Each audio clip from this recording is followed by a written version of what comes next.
ดูกันในร้านนะคะเดี๋ยวเข้าไปดูในร้านดีกว่ามีอะไรให้กินบ้างเนาะก็คงจะเป็นกาแฟ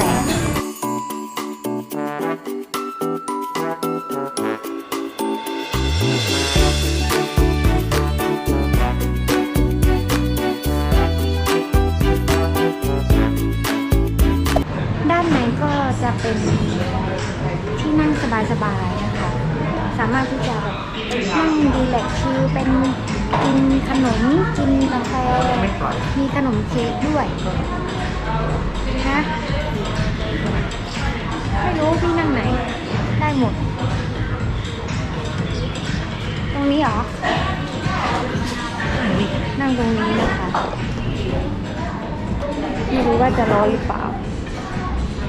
ก็จะมีกระจกนะคะหันไปก็จะเป็นทะเลนะคะด้านหน้าของเปิ้ลวันนี้ไม่รู้ว่าสั่งเมนูอะไรดีเดี๋ยวดูก่อนว่าจะกินอะไรนะคะค่ะทุกคนเปิ้ลยังไม่ได้สั่งเลยยังมาดูว่ามีอะไรบ้างโซนนี้ก็จะเป็นไอศครีมแล้วก็มีขนมเค้กนะคะน่ารักมากเลยสวีททอร์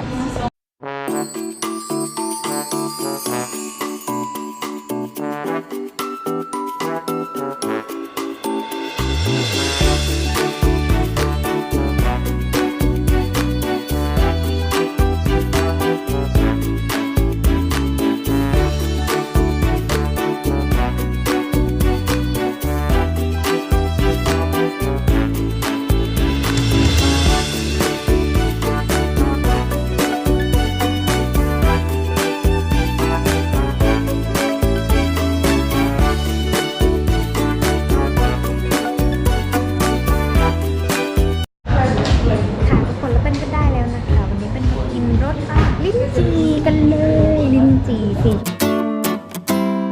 ชมพูวันนี้ลิ้นจี่เอาเดี๋ยวนะฝั่งนี้ค่ะพี่ได้แล้วลิ้นจี่แบบนี้เลยได้เลยค่ะแน่เลยกินได้มันจะมีที่ถ่ายรูปด้วยนะคะด้านนอกจะเป็นไอศครีมแล้วก็เป็นขนมให้เราได้ไปยืนถ่ายรูปกันเดี๋ยวกินไอศครีมเสร็จเดี๋ยวเข้าไปถ่ายรูปเพราะว่าตอนนี้ยังร้อนมากเลยในร้านก็ประดับตกแต่งน่ารักนะคะที่ Coffee Talk วันนี้ก็พามานั่งร้านกาแฟน่ารักแล้วก็มีไอศครีมมีกาแฟเน้นกาแฟนะคะแต่ว่าก็กินกาแฟไม่ค่อยได้อะกินกาแฟไม่เป็นแต่ว่ากินไอศครีมแทนค่ะทุกคนตอนนี้เปิ้ลก็อยู่ที่ร้าน Coffee Talk นะคะวันนี้เปิ้ลก็มาที่ร้านกาแฟแล้วก็ชมวิวด้านหน้าเป็นทะเลตอนนี้เราอยู่ที่ไหนอะพี่ที่การุณไหมอยู่ที่การุณนะคะที่จังหวัดภูเก็ตแล้วก็อยู่ในเขาเรียกว่าอะไรอะอำเภอเหรอเขตการุณอะตำบลอะไรอย่างนี้ไม่รู้อะค่ะแต่ว่าเขาเรียกว่าการุณนะคะตรงนี้พลางตะทูกับตัวมีแค่3อำเภอนะคะแต่ว่าตรงนี้เขาเรียกว่าการุณเขตการุณกะตะอะไรอย่างนี้วันนี้เป็นก็กินสตรอเบอรี่นะคะที่สวีททอล์กไอศครีมไม่ใช่สตรอเบอรี่อันนี้เป็นลิ้นจี่ซึ่งรสชาติอร่อยมากเลย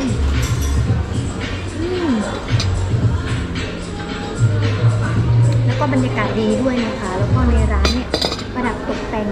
น่ารักมากมีมุมถ่ายรูปเยอะมากลายชื่อก็มานั่งกินชมวิวก่อนที่จะไปทำงานนะคะวันนี้ไม่อยากอยู่บ้านอยากออกมาข้างนอกหาอะไรทำหาอะไรกินแบบน่ารักแล้วก็กินไอศครีมรสลิ้นจี่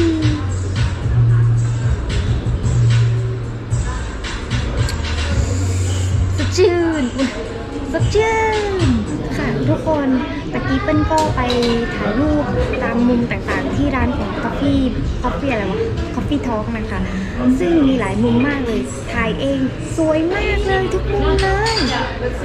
เพิ่นเก็บภาพมาให้ทุกคนได้ดูกันนะคะ วันนี้ก็มากินไอศครีมรสลิ้นจี่อร่อยนะคะ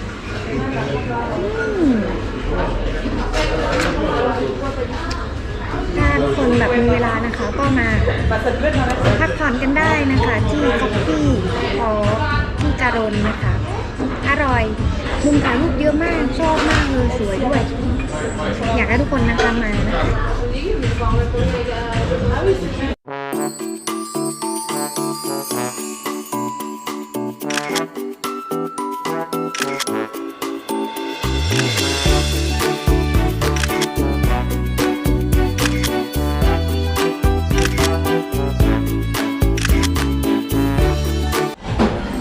ทุกคนวันนี้เปิ้ลก็พามา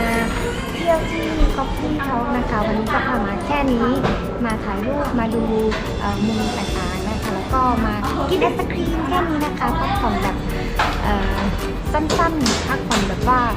น่ารักกรุบกริบนะคะวันนี้ก็ลากันไปก่อนนะคะขอบคุณมากๆที่รับชมนะคะบ๊ายบายค่ะ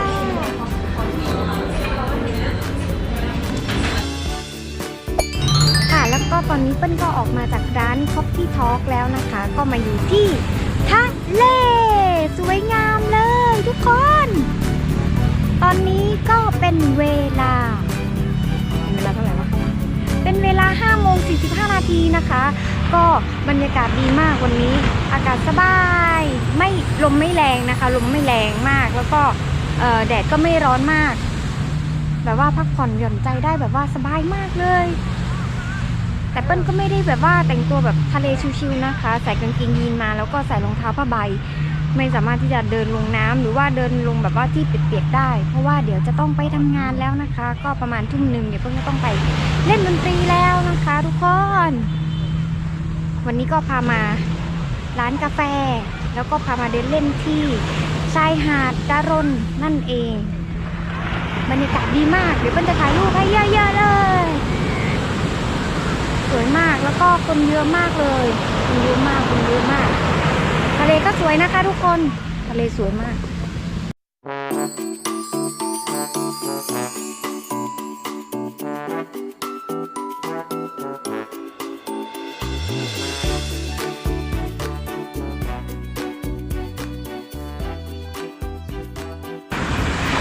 แต่ว่าเปิ้ลใส่รองเท้าแบบนี้มามันใช่ไหมกับรองเท้าเนี่ย